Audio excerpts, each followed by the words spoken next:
Јавното претпријатие Лисиче изврши промена на испустните вентили на браната на езерото Младост. Водостопанственото претпријатие раководи со акумулацијата и браната речиси 2 години и вела дека од значителна важност бил ваквиот зафат.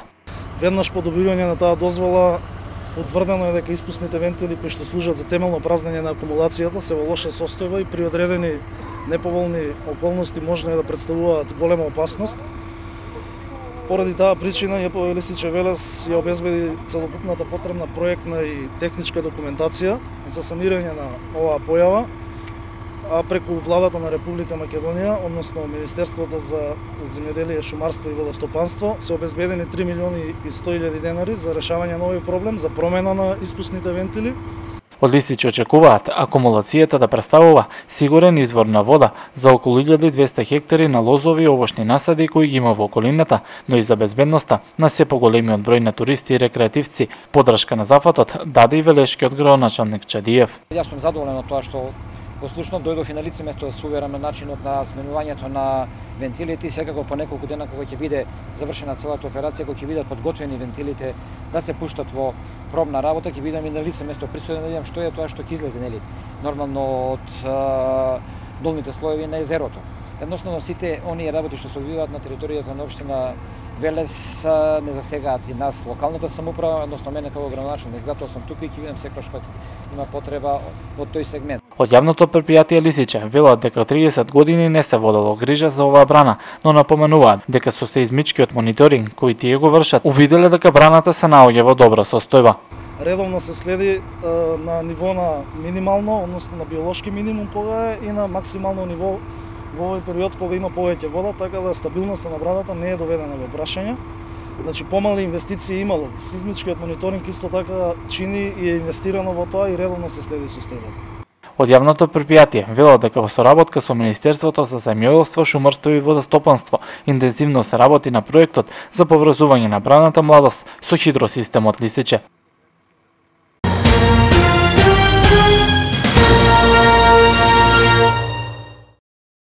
Министерството за земјоделство ќе продава во Велес државно земјоделско земјиште. Станува збор за 30 на парцели, од кои речиси половината се наоѓаат во местноста викана Плоча. Останатите пак се во Владиловци, Војница, Раштани, Црквино, Смиловци, Оризари и Стариград. Локалните власти по извршениот увид дошле до заклучок дека една од парцелите може да се искористи и за друга намена. Точка 13 информација за продажба на земјоделското земјиште во државна сопственост која се наоѓа на подрачјето на општина Велес. Врз основа на Законот за продажба на земјоделското земјиште во државна сопственост, потребно е Советот на општина Велес да даде мислење во однос на земјоделското земјиште кое се наоѓа на територија на општина Велес, предложено со годишната програма за продажба на земјоделско земјиште во државна сопственост за 2013 година. Ваквото мислење беше претходно побарано од Министерството за земјоделство, шумарство и водостопанство. Инаку во годишната програма за продажба на земјоделско земјиште во државна сопственост за 2013 година предвидени се 34 парцели кои се наоѓаат на територијата на општина Велес. Законот предвидува дека парите од продажбата на земјиштето треба да се слеат во државниот буџет. Општината пак предлага 80% од парите да легнат во општинската каса, а 20% во буџетот на државата со оглед на тоа дека земјиштето е лоцирано во општина Велес. Ваквиот предлог планира да го достави до ЗЕЛС, од каде ќе бара покренување на иницијатива за измена во законот. Тоа е предлог на општината. Предлог на општината, значи ние како општина предлагаме тоа понатаму и преку институциите, преку ЗЕЛС да се воведе една форма на дискусија, на расправа и договор околу процентуално колку ќе отпадне на колку ќе се слее во буџетот на општината, колку во буџетот на државата. Инаку оваа обработлива земја се уште не е понудена за продажба. Пред извесен период подрачната единица на Министерството за земјоделство најави дека во териториите на општина Велес, Чашка и Градско ќе се продава обработлива земја.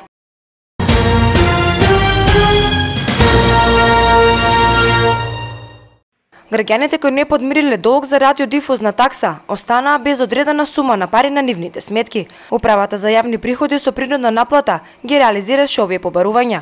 Во првата недела од месецов реагираа пензионерите, а сега реагираат и граѓани на кои од последната плата им се стопирани овие пари. Таков е случајот и со Алимов Али, кој тврди дека програмите на јавниот сервис воопшто ги нема. Отидов овде во банката мене ми вика оди Скопје. Шо да барам ја у Скопје сега? Кај да одам? Да останам работа, да одам у Скопје. Нека дојдат, нека гледаат, не само да запират, не само одмину, цело мало скоро не гледат македонска програма. Или нека ми дај нешто да гледам, па нека запират пар.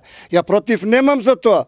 Он што запира, нека запира, ама да гледам барем, било која програма, ни еден програма не гледаме. А македонската ми запира пари. Тоа мене ми е чудно. Дали има правда, дали нема правда за ова? Има ли некој интерес да води за оваа работа? Слична е ситуацијата и со соседите на Алимов, на кои парите им се запрани, но денеска не сакаат да говорат пред камера. И пензионерите ни останатите граѓани, кај кои е извршена оваа принудна наплата, велат дека своите права ќе ги бараат до крај. Велат дека и со онака ниски примања, ваквите кратења сериозно го нарушуваат семејниот буџет, со кој не може да го истуркаат месецот.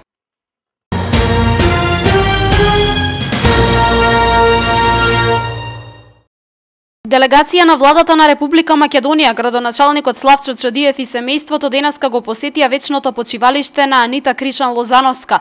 Пред 10 години загина во несреќата на владиниот Кингер во близина на Мостар. Требаше да учествува на меѓународна економска конференција, но наместо да ја промовира Македонија, таа животот го загуби во авионската несреќа заедно со председателот Борис Трајковски и останатите соработници и членови на екипажот. Секоја година за жал доаѓаме на ова место, положуваме цвеќе како претходниот советот на општина Велес, од цела општина, во името на сите граѓани на општина Велес. Се претсетуваме овој ден на немилиот настан што се деси пред 10 години, кога заедно со нашиот омилен председател замина и неговите најблиски соработници. Таа традиција ќе не традиција, тоа сеќавање ќе продолжи понатаму. Секоја година додека сум јас градоначалник и додека ќе има и другите градоначалници, председатели на совети ќе остане во длабоко сеќавање начинот на кој работеше председателот Борис Трајковски заедно со неговата екипа. Освен во Македонија, 10 годишнината од загинувањето на председателот Трајковски и неговите соработници денеска беше одбележана и во Босна и Херцеговина. Во Ротимље присуствува владина делегација предводена од председателот Ѓорѓе Иванов. Комисијата за воздухопловство при Министерството за сообраќај и комуникација на Босна и Херцеговина потврди дека новата истрага е завршена. Сепак резултатите од истрагата, наместо да се презентираат како што беше најавено денеска, ќе бидат презентирани во март или април годинава.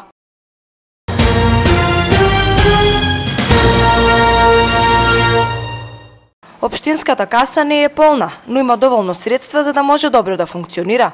Градоначалникот Славчо Чадиев вели дека е задоволен од финансиската состојба на општината, со оглед на тоа дека тие веќе инкасирале средства од германската фабрика Маркарт, која купи земјиште во индустријската зона Каласлари. Средствата се тие кои што се стандардизирани во општина Велес со плюс минус, година имаме прилив на средства во однос на продавањето на земјишето за фабриката Маркарт, потоа ќе објавиме уште 10 парцели за продавање одма после изборите. Согласно законот, кажав и претходно, така да очекуваме зголемување на буџетот на општина Велес во рамките на проектираното, затоа што веќе и при крај планот за 45 парцели на езеро Младост, ќе можеме после изборите да ги ставиме на продажба и мотелите што се по завршувањето на канализациониот систем, ќе го отпочнеме одма после канализациониот систем да го средумуваме на езерото Младост. Фирмарини, данок на имот, комунални такси, тоа се главните ставки по кои се слеваат пари во градската каса. Според градоначалникот Чадиев, средствата кои локалната самоуправа ги инкасирала од фабриката Маркарт ќе придонесат општинската каса да биде дополнително дополнета, со што ќе се завршат предвидените проекти. Дополнително пари во градската каса ќе се слеваат и со продажбата на парцелите кај езерото Младост. Очекуваме еден солиден прилив кој што ќе ни овозможи и ни овозможува во моментот кој што самите можете да видите да работиме на неколку позиции и во неколку населени места во нашиот град, така да завршивме и со улицата во што е во програма на советот во Оризари, во населбата Оризари, во Раштани и сегно наму кај што ќе имаме интервенции, сега и во Каласлари веќе подготвуваме терен за работа. Сега кај што ќе имаме интервенции ќе ги завршиме. Општината во моментов е позитивна, нема големи средства, меѓутоа сме задоволни од начинот како функционираме во овој момент. Немаме побарување што зависа директно од нас да ги исплатиме. До сега функционираме добро. Покрај ваквиот прилив на средства, општина Велес е кредитоспособна, а службите имаат готови проекти кои ги аплицираат за грантови преку повеќе фондови. 12 милиони евра годинава се очекува да изменаџира општината.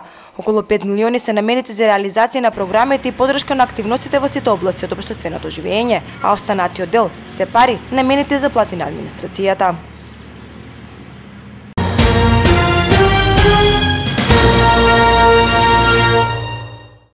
Вечерва истекува рокот за пријавување на кандидати до Конвенцијата на ВМРО-ДПМН за изборот на кандидат за претседател на Република Македонија. Досега до партијата се пристигнати кандидатурата од професорот Јоваќе Кеновски и Божидар Ночев, а претседателот Ѓорги Иванов вчера потврди дека решил да ја прифати иницијативата што ја покрена група на интелектуалци за негов реизбор. Според приложениот деловник, конвенцијата ќе се спроведе со тајно, демократско и непосредно гласање на делегатите. Избран кандидат ќе биде оној кој во првиот круг на гласање добил најмногу гласови, но не помалку од 1/3 од вкупниот број на делегати. Доколку ниту еден од кандидатите не го добие потребниот број на гласови во првиот круг на гласање, ќе се спроведи втор круг помеѓу 20 кандидати кои добиле најголем број на гласови во првиот круг од гласањето. 3 дена по конвенцијата на ВМРО-ДПМН, СДСМ на 4 март на 16-тиот конгрес на партијата ќе го избере својот кандидат за претседател. Денеска пак тимот за поддршка на Билјана Ванковска за независен кандидат за претседател на Република Македонија ја демантираше информацијата дека таа ја прекинува трката за собирање на потписи. Оттаму велат дека списоците за собирање на потписи остануваат во канцелариите на Државната изборна комисија се до самиот крај на 2 март во недела на полноќ, кога истекува законскиот рок. Конечниот резултат ќе биде објавен лично од професорката Ванковска по собирањето на сите списоци дистрибуирани низ Републиката.